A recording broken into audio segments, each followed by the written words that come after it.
10+ deep lessons from the book, The Game of Life and How to Play It. Number 1.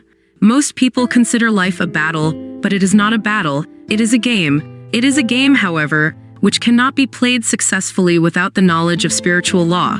And the Old and the New Testaments give the rules of the game with wonderful clearness. Jesus Christ taught that it was a great game of giving and receiving. Whatsoever a man soweth, that shall he also reap. This means that whatever man sends out in word or deed will return to him. What he gives, he will receive. If he gives hate, he will receive hate. If he gives love, he will receive love. If he gives criticism, he will receive criticism. If he lies, he will be lied to. If he cheats, he will be cheated. We are taught also that the imaging faculty plays a leading part in the game of life. Number 2.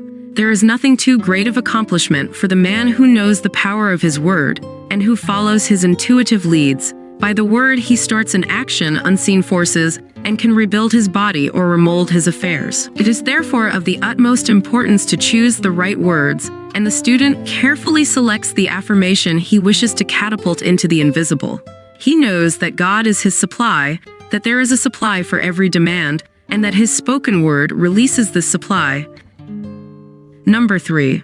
One of the greatest messages given to the race through the scriptures is that God is man's supply and that man can release through his spoken word all that belongs to him by divine right. He must, however, have perfect faith in his spoken word. Isaiah said, "My word shall not return unto me void, but shall accomplish that whereunto it is sent." We know now that words and thoughts are a tremendous vibratory force, ever molding man's body and affairs.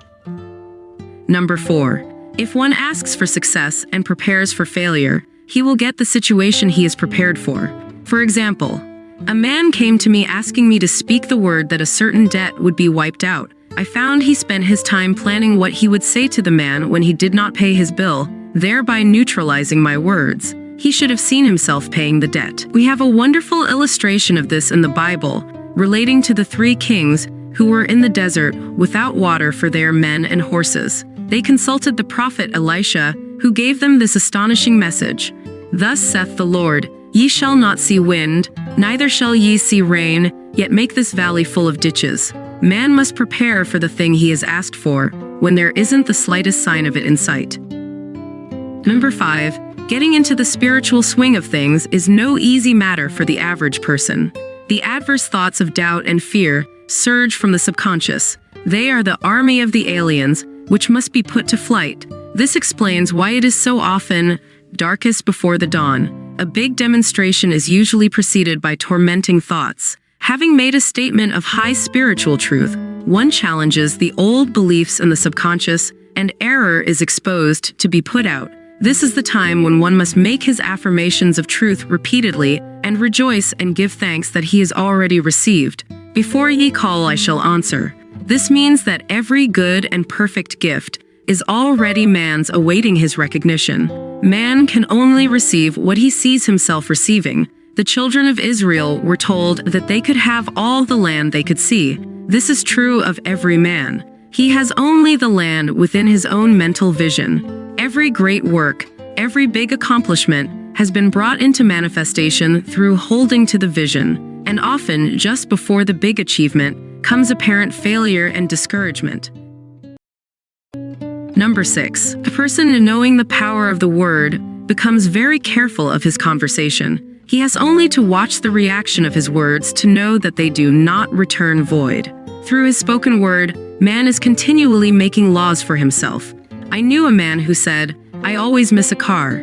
It invariably pulls out just as I arrive." His daughter said, "I always catch a car. It's sure to come just as I get there."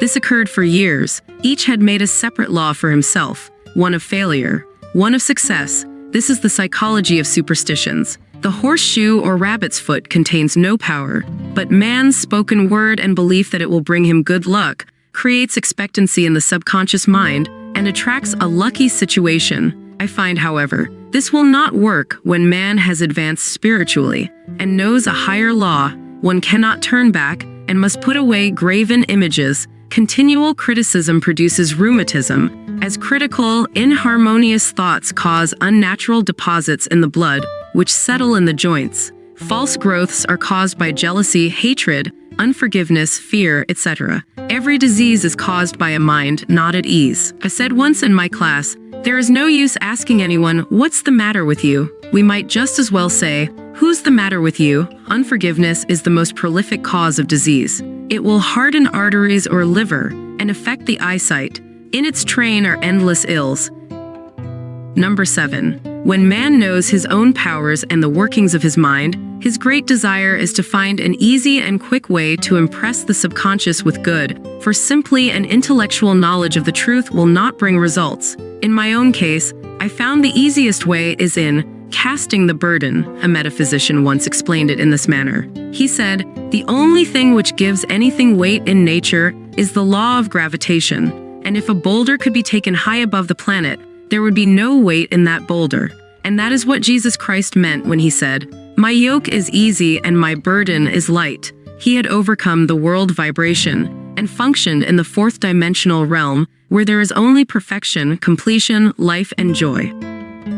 Number 8. Nothing on earth can resist an absolutely non-resistant person. The Chinese say that water is the most powerful element because it is perfectly non-resistant. It can wear away a rock and sweep all before it. Jesus Christ said, resist not evil. For he knew in reality there is no evil, therefore nothing to resist. Evil has come of man's vain imagination, or a belief in two powers, good and evil.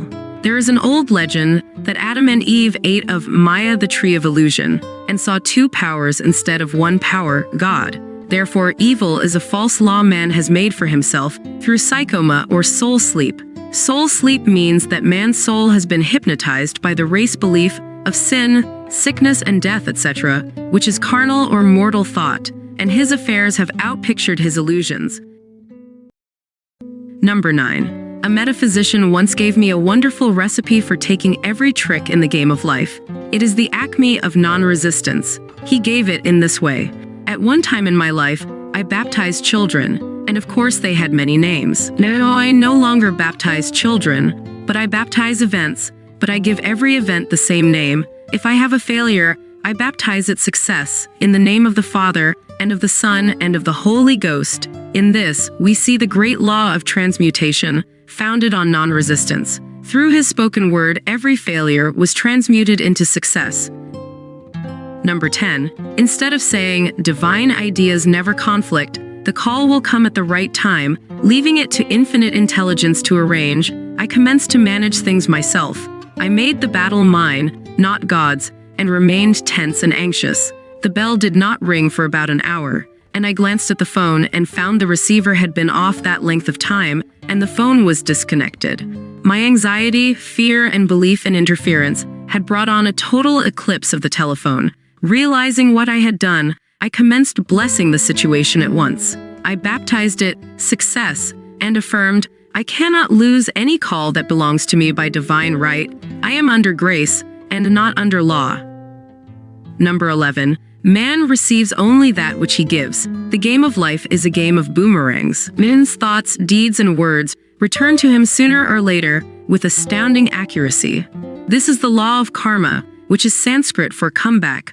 Whatsoever a man soweth, that shall he also reap. The more man knows, the more he is responsible for. And a person with a knowledge of spiritual law, which he does not practice, suffers greatly in consequence. The fear of the Lord law is the beginning of wisdom. If we read the word Lord law, it will make many passages in the Bible much clearer. Vengeance is mine, I will repay, saith the Lord law.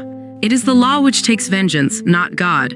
God sees man perfect, created in his own image, imagination, and given power and dominion. This is the perfect idea of man, registered in divine mind, awaiting man's recognition. For man can only be what he sees himself to be, and only attain what he sees himself attaining.